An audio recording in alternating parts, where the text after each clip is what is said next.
I suppose you all are doing good.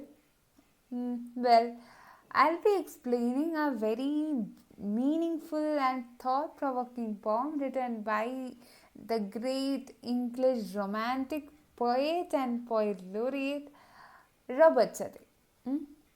And the title of the poem is After Blenheim. Nice name, right? Yeah. And the poem is also pretty good. So, the first thing I should tell you about the poem is that it is an anti-war poem. Okay, this point you should not forget. It is an anti-war poem. Now, what else? Okay, now all of you will be thinking about the title After Blenheim. So, this Blenheim is actually a place in southern Germany, and a battle was fought in 1704 named the Battle of Blenheim. Okay, so in this battle, a coalition of foes, including the English, defeated the Franco-Bavarian army at the land of Blenheim. Okay, and yeah, so this poem, or in this poem, our poet, he is telling a few things about this particular war and many things about the results of the war. And it is done through a conversation between an old man and his grandchildren. Okay, by the way, have you had that experience of waiting for your grandparents to say some amazing stories before sleep in your childhood? Yes or no? Think about it. Try to recollect one or two stories. If you were not, or if you have, like, you don't have anything to remember of that kind, then certainly you are unlucky, I should say. Like, my grandfather, he used to tell me a lot of stories, bedtime stories, the stories of his survival, the stories of his victory, not in war, okay, like victories in his life.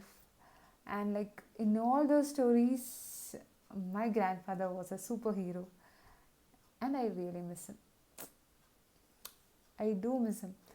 Okay, fine. So here we have a very, very nice grandfather. His name is Casper, and his grandchildren are Peterkin and Wilhelmine. Okay. Now, okay. Anyway, I'm not going to give you so much of introduction about the poem. We'll talk about all the things towards the end. Okay, if something is remaining, I should leave something for you to think, right? I should. Okay, so now I'll explain the poem stanza by stanza. Please listen to it. If you have the text, go through it when I'm reading. And so, we'll start. Okay, the first stanza. It was a summer evening. All Casper's work was done, and he, before his cottage door, was sitting in the sun, and by him, spotted on the green, his little grandchild Wilhelmine. So in this stanza, Robert Southey, he is giving a very picturesque description of a summer evening, where this old Casper, he had just done all his work, and he is sitting in front of, or he is sitting in the sun in front of his cottage door, and near him we have his granddaughter, that is Wilhelmine or Wilhelmine. So you can pronounce it as Wilhelmine, so that it is easy to remember the spelling. Okay, so she was playing near this grandfather in the field. Okay, so this is all about the first stanza. We'll read the second stanza now. She saw her brother Peterkin roll something large and round, which he beside the rivulet in playing there had found. He came to ask what he had found that was so large and smooth and round. So this Wilhelmine, she saw her brother Peterkin. So he is the third character. Don't don't forget the names and keep a note of the spellings.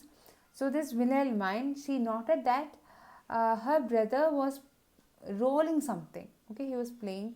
So this boy was actually playing near the rivulet. Rivulet means what? A very, very small stream. Okay, so he was playing near a stream, and this Wilhelmine, she noted that her brother was rolling something, and actually he had found that thing near the rivulet while he was playing there. And now this boy, he came to this grandfather to ask what that thing was. So it appeared to be so large, smooth and round. Okay, third stanza. Old Caspar took it from the boy who stood expectant by, and then the old man shook his head, and with a natural sigh, "This some poor fellow's skull," said he, "who fell in the great victory." Now the old Caspar, he took that large, round, smooth thing from Peter King, and then what? Now he'll be examining it. Now, and we have Peter King standing there, like eagerly expecting an answer from his grandfather. And now the old man, like by holding that thing, he shook his head. After that, he gave a natural sigh, like, okay. And then he said, "This some poor fellow's skull." So it was not a very, it was not a, something round, or it's not a something like the bowl or stone. It was a skull of some poor man, as per what Caspar said. Okay, who fell in the great victory. So that is the important point. Okay, so Caspar is telling that this is the skull of some poor man who had died during a great war. Okay, or who fell in the great victory. So from that, what we can understand, the ending of the war was the victory of Caspar's country. Okay, now the next stanza. I find them in the garden, for there is many hereabout, and often when I go to plough, the ploughshare turns them out. For many thousand men, said he, were slain in that great victory. It happens in every war, right? So now this Caspar is telling them that I find them in the garden. That is, I have seen such skulls in the garden, for there is many hereabout. Okay, you can find it like on at many sports, you can find it. It is there. So many are there. And often when I go to plough, so even when I go to plough, the plowshare used to turn or pull out these skulls from the fields. And he also tells what? For many thousand men. Okay, it's not 1 or 2 or 10 or 20 or 100. Many thousand men were killed, or many thousand men died during this victory. So all their skulls can be found here and there. So there also what you have to notice, it is written great victory. Okay. Now we'll read the next stanza. Listen. Now tell us what it was all about, young Peterkin, he cries. And little Wilhelmine looks up with wonder-waiting eyes. Now tell us all about the war and what they fought each other for. So like all the kids, or yeah, in our childhood we'll be like, mostly in childhood everyone will be very curious to know the things, right? So here Wilhelmine and Peterkin, they are also they felt so curious, and what they started asking to Caspar. Like first Peterkin asked, "Tell us what it was all about." So he shouted, "Please tell us what it was all about, what that incident was all about." And now Wilhelmine, she is also staring at him, or she also looked up with wonder waiting eyes, because even she wants to know what happened, and she is also saying like, now tell us all about the war and what they fought each other for. So that was a question. You have to tell us all about the war, and you should also tell us why or for what actually they fought each other for. What was the cause or what was the reason for the war? It was the English, Caspar cried, who put the French to rout. But what they fought each other for, I could not well make out. But everybody said, quoth he, that it was a famous victory. Here in this stanza, this Caspar very proudly he starts explaining all about the Battle of Blenheim, okay, and which is one of the greatest wars of Spanish succession. So he takes that pride, okay, and he's saying that it was actually the English who defeated the French, okay, it was actually the English army who defeated the Franco-Bavarian army. But what they fought each other for, I could not well make out. But I really don't know for what they actually fought each other for. Okay, but one thing he knows that he says, but everybody said, okay, but everybody said that it was a famous victory. So about that I am very much sure, but I don't know why they fought for or what they fought for. This was our Casper's what? Casper's explanation. Okay. Next answer. My father lived at Blenheim then. Yon little stream hard by, they burned his dwelling to the ground, and he was forced to fly. So with his wife and child he fled, nor had he where to rest his head. See, here in this stanza, Caspar is actually recollecting his past, and he says that um, at that time or at that time of war, his father was actually living in Blenheim and near a like nearby a stream. So what happened was that in that war, their house was also burned, and his father was forced to leave that place or run away from that place along with the family, like wife and child. And he couldn't find another shelter. That means what? His family was rendered homeless in the Battle of Blenheim, or because of that disastrous battle. Hmm? Next answer. With fire and sword, the country round was wasted far and wide, and many a childing mother then and newborn baby died. But things like that, must be at every famous victory.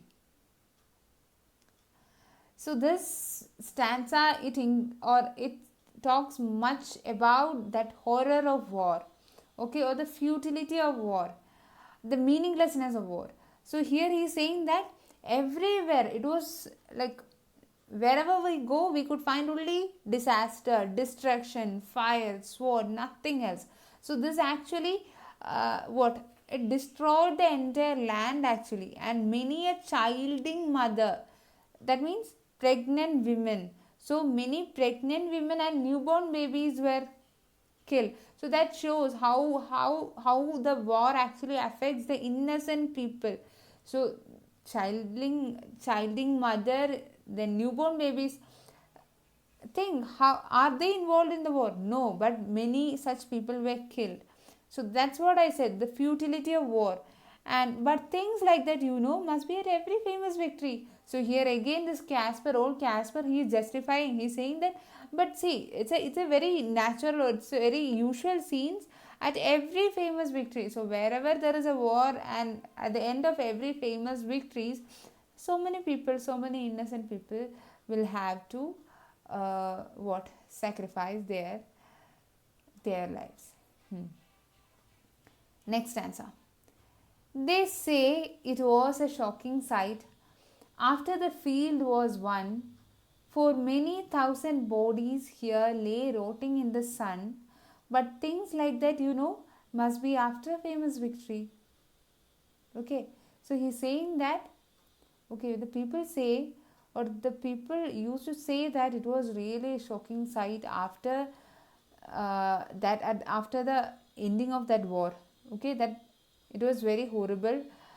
That is, many dead bodies lie there in that battlefield, like they lay there rotting in the sun, many carcasses. But again, here he is again justifying. He's saying that, but things like that, must be after famous victory. So at the end of every victories, so many people will die. There is nothing new in that. Great praise the Duke of Marlborough won, and our good Prince Eugene. Why, it was a very wicked thing, said little Wilhelmine. Nay, nay, my little girl, quoth he. It was a famous victory. So he's saying that after the victory, uh, Duke of Marlborough and their Prince Eugene, both of them, they won lot of praises. So this group actually won the battle. So they won lot of praises from the people. But suddenly when Caspar said this, Wilhelmine, the child, she was unable to understand. Like, after causing so much of disasters and after killing so much people, why actually these people got this much of praise? That's why she is asking why it was a very wicked thing. So what actually they did was a very wicked thing, and why people are praising them. So suddenly Caspar is saying, nay, nay, that means no, no, my little girl. It was a famous victory. So though there were so much of destruction, though there were so many deaths, still it was a great victory. That's why we praised Eugene and Marlborough, Prince Eugene and Duke of Marlborough. That's why we praise them. It was such a great victory. And now when we come to the last stanza, and everybody praised the Duke who this great fight did win. But what good came of it at last? Quoth little Peterkin. Why, that I cannot tell, said he, but it was a famous victory. So here again, this Caspar, he's saying that everybody praised the Duke, okay, who won this battle. But suddenly, like Wilhelmine, Peterkin is asking, but what good came of it at last? So, what profit, or what was the, or what was the really good part, or what was the really good thing that came at the end, or what was actually the result of the war? Okay, like, was there any profit? Okay, was it really good, the ending? So he's asking, what good came of it at last? Like, what good came, or what good came of as a result of the war at last, though the Duke won? So again, here Caspar, he couldn't answer, and he's saying that, why, that I cannot tell. Don't ask me, I don't know that. That I can't tell. But one thing I know, that is, it was a famous victory. Simple, right? It was a famous victory. So by repeatedly saying it was a famous victory, it was a famous victory, the poet is actually stressing that point, that is, the war is useless, war is meaningless, and he is stressing down the futility of the war, the uselessness of war. Why we need the war? What is the result of a war?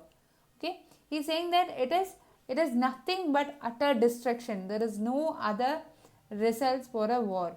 Okay, and see, actually, in the beginning I said it is an anti-war poem. So now, by portraying a character like Caspar, who stands for every normal man, this poet Robert Southey, he is actually telling us about the common man's ignorance. Okay, the common man's ignorance about the casualties of the war, and the pointless grandeur of it. So here Caspar is repeatedly saying that it was a great victory, but he doesn't understand that pointless in saying it was a great victory.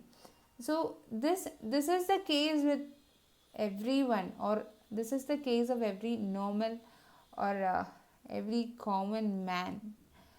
The battle is fought between few, we don't know, like mostly we will not be knowing the reason, but we'll proudly say at the end, see, we won, it was a great victory, but we'll not be knowing what actually we won or what actually we gained. Okay, so this is all about the poem.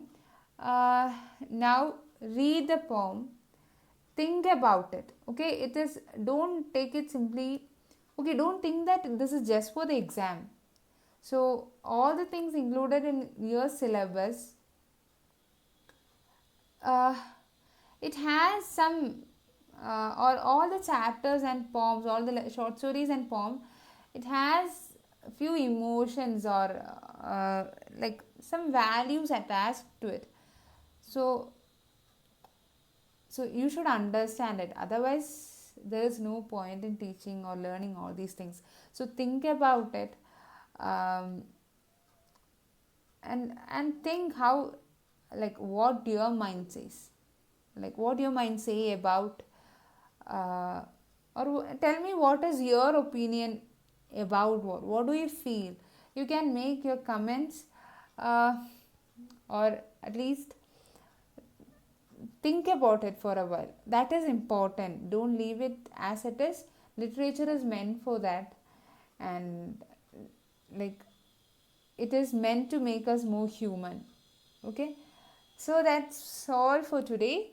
um, okay, read it thoroughly. I'll come in the next session with all the other details and the previous year's questions. Okay, okay then, take care, bye.